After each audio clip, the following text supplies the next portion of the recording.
کہ ان کو ان کی سیٹوں کے حساب سے جو ہے وہ دی جائیں، کیا کہتے ہیں اس کو، وزارتیں. اچھا، قاف لیگ جو ہے ان کی سیٹیں ہی نہیں ہیں، 2-4 ہیں میرے خیال میں، ان پہ ہی وزارتیں پوری مل رہی ہیں، طے ہو چکا ہے تقریباً. ایم کو اس وقت ترخایا جا رہا ہے، بہلایا جا رہا ہے.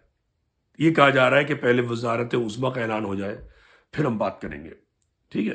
اب وہ ہے جس نے نون لیگ سے الیکشن سے پہلے جو ہے نا اتحاد کیا، مگر اس اتحاد کا ثمر ٹھینگا ہے، اب تک کچھ نہیں مل رہا، چونکہ پیپلز پارٹی نے ڈنڈا دیا ہوا ہے نون لیگ کو. والے مذاکرات کرتے ہیں، پیپلز پارٹی والے ڈنڈا کر دیتے ہیں. پیپلز پارٹی جو ہے ایم کو بالکل واقعاً اسٹیبلشمنٹ کا کتا ثابت کرنا چاہتی ہے، اس سے زیادہ نہیں. ٹھیک ہے. اتفاق سے ان کی صورتحال بھی یہی ہے. تو مجھے نہیں معلوم کہ جو وزارتیں یہ مانگ رہے ہیں، شپنگ کی اور آئی ٹی کی اور پیٹرولیم کی اور ادھر ادھر جو بھی خبریں آ رہی ہیں، اللہ واللہ عالم بالصواب کہ کتنی جھوٹ ہے کتنی سچ ہے، مگر ان کو وزارتیں تو خیر ملیں گی، چونکہ وزارتیں نون لیگ کو دے نہیں ہیں، کراچی کا ویسے بھی حق ہے. ٹھیک ہے. تو کراچی کے کوٹے پہ ملیں گی وزارتیں ان کو، چونکہ کراچی کا بھی کوٹا ہے کیا نا، 2-3 وزارتوں کا کوٹا ہے کراچی کا، تو اس کوٹے پہ تو وزارتیں ملیں گی، مگر ان کو وزارت نہیں ملے گی جو تناسب یہ بتا رہا ہے کہ جی ہماری 22 سیٹیں ہیں تو 22 کے حساب سے ہماری 4 یا 5 وزارتیں بنتی ہیں. میں نے دیکھ رہا کہ ان کو 3 سے زیادہ وزارتیں ملیں گی. ٹھیک ہے. آئی ٹی کی ان کو مجھے لگتا ہے یقیناً مل جائے گی، نہیں ملے گی تو ان پہ لعنت ہے. اور باقی ان کو نہیں ملنے والی شپنگ کی ہو سکتا ہے مل جائے. تو یہ ہے صورتحال ایم کی. انہوں نے سوائے کھونے کے اور کچھ نہیں کیا. یہ چاہتے تو بہت کچھ کر سکتے تھے گزشتہ 5 سال میں. اب یہ آئینی ترمیم کی جو بات کر رہے ہیں، یعنی آئینی ترمیم کی، وہ بھئی یہ سب ملا لو تو بھی 2/3 نہیں بنتے. ٹھیک ہے. 20-25 سیٹیں، مجھے ایگزیکٹ نمبر یاد نہیں ہے، سے کم رہ جاتے ہیں. تو کوئی ترمیم ہو نہیں سکتی جب تک کہ 2/3 اکثریت نہ ہو. اس کے لیے آپ کو پی ٹی آئی کے پاس جانا پڑے گا. اب جب میں نے گزشتہ سال یہ بات کی تھی، جو آئینی ترامیم ایم پیش کرنا چاہتی ہے، میں نے یہ بات جو ہے گزشتہ سال کی تھی جب جون یا جولائی میں پی ٹی آئی کی ایک لیڈر جو ہے، جو خیبر پختونخوا کی ہیں، انہوں نے شہری حکومتوں کے لیے بہت شاندار ایک بل بنا کر پیش کیا تھا. ٹھیک ہے. وہ آگے نہیں بڑھا تھا، تو میں نے کہا تھا بھائی ایم کے لوگ جو ہیں اس بل کو پاس کرا دیں. پی ڈی ایم میں ان کی حکومت ہے، ان پہ پریشر ڈالیں اور پی ٹی آئی والے بھی ووٹ دے دیں گے.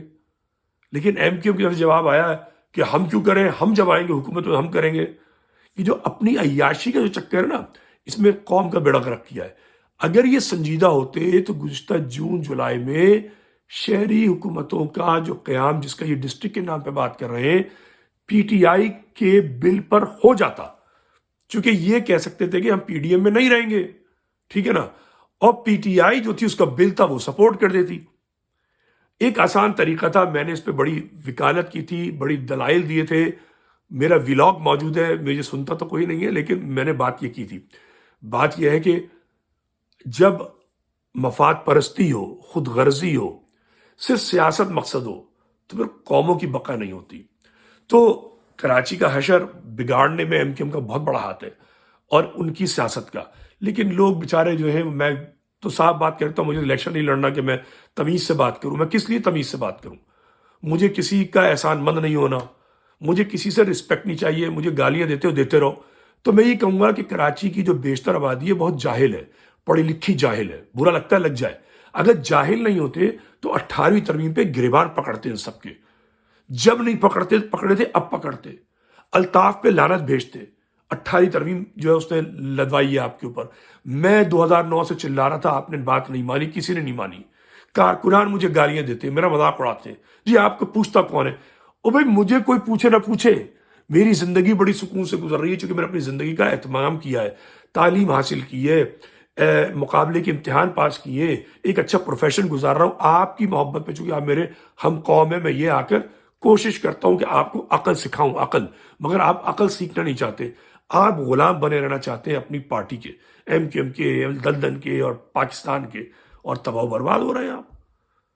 تو یہ ہے مسئلہ ایم کا. سب کچھ ہو جاتا لیکن نہیں کیا پچھلے سال. اب ذلیل و خوار ہوں گے، اب پی ٹی آئی آپ کے ساتھ کیوں آئے گی مجھے بتائیے آپ. کراچی کا مسئلہ حل نہیں ہوگا. یہ مکاری کریں گے، سیاست کریں گے، کہہ دیں گے فلاں فلاں نے ہمارا ساتھ نہیں دیا. یہ ساتھ چاہتے ہی نہیں کسی کا، صرف مفاد پرستی چاہتے ہیں. اچھا ادھر پھر ہم بات کریں گے تھوڑی سی شیر افضل مروت کی.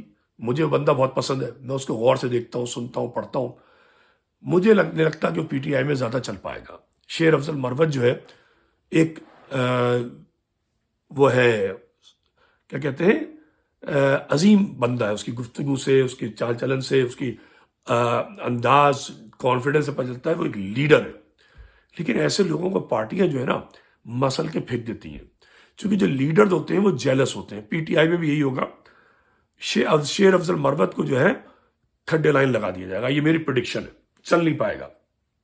بلکہ میرا تو اپنا خیال ہے کہ شاید عمران خان خود بھی اس سے خوفزدہ ہو، چونکہ اس میں قائدانہ صلاحیت ہے. ایسے لوگوں کو لوگ دبا دیتے ہیں. الطاف نے یہ کام کیا ہے. درجنوں بہترین مہاجروں کو اس نے تباہ کیا اس چکر میں کہ کہیں یہ آگے نہ آ جائے.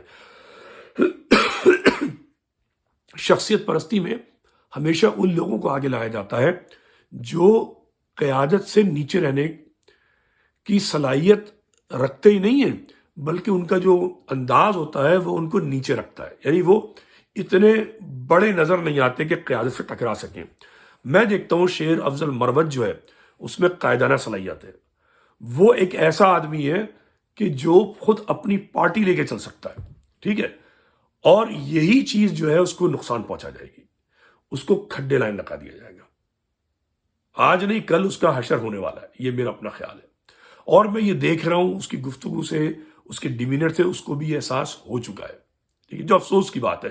ایک اچھا آدمی ہے، دبنگ آدمی ہے. خراب حالات میں الیکشن میں کہتا ہوں اس کو کریڈٹ جاتا ہے پی ٹی آئی کو جتوانے میں بہت بڑی تعداد میں. اور وہ صحیح کہتا ہے کہ پی ٹی آئی جو ہے اس کا ری ایکشن جو ہونا چاہیے تھا وہ نہیں ہوا. اور نہ ہونے میں جو موجودہ قیادت ہے گوہر صاحب کی، وہ ذمہ دار ہے. تو اس کی شکایت جائز ہے، لیکن شکایت سنے گا کون؟ آ رہی بات سمجھ میں؟ باقی جو کہانیاں ہیں وہ سب آپ کو پتہ ہے کہ صدر پاکستان جو ہے وہ لے تو لال کر رہے ہیں اس وقت. اور معاشی صورتحال آپ کو پتہ ہے. ایک ویلاگ میں اور بنا چکا ہوں بلاسفیمی کے ایشو کے اوپر. اور ایک میں نے اور طے کی ہے تھوڑی سی چیز کہ جب مجھے موقع ملے گا میں طب کے مضامین یا میڈیسن کے متعلق کوئی سمجھ میں آئے گی بات عوام کے لیے، عام لوگوں کے لیے، وہ میں ضرور بنایا کروں گا. کسی کو اگر اینستھیزیا سے متعلق کویسچنز ہوں، چونکہ یہ میرا پروفیشن ہے، یہ میری اسپیشلٹی ہے، اس پہ بے شک سوال کریں. میں اس پہ آپ کو جواب دوں گا. باقی سیاست میں ہماری گفتگو جاری رہے گی. اور جانے سے پہلے آخری نقطہ بھولنے والا تھا ابھی، ہم نے بات آلسو کرنی تھی کراچی میں جو جی ڈی اے کا خواتین پہ جو ظلم و ستم ہوا ہے. ٹھیک ہے. ظلم کسی پہ بھی ہو وہ قابل مذمت ہوتا ہے. اور میں کھل کر مذمت کرتا ہوں جن خواتین پر پیپلز پارٹی کی حکومت کے زیر اہتمام پولیس نے بربریت کا مظاہرہ کیا ہے، جی ڈی اے کی خواتین.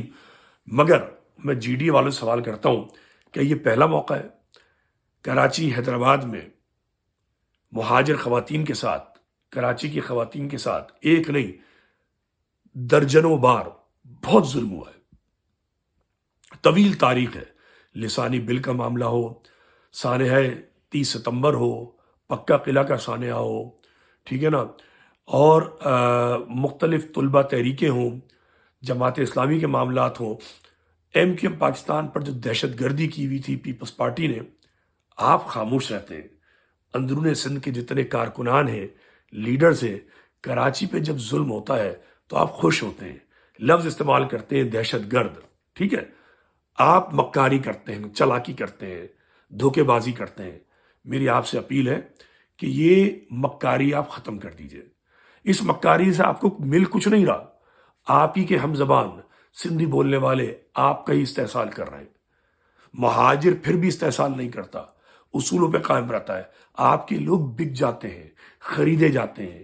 سرکاری افسر جاہل ہیں پورے سندھ کے اندر، وہ پورے سندھ کے نظام کو تباہ کر چکے ہیں. اور آپ اس کے گواہ ہیں. پلیجو صاحب اکثر ذکر کرتے ہیں.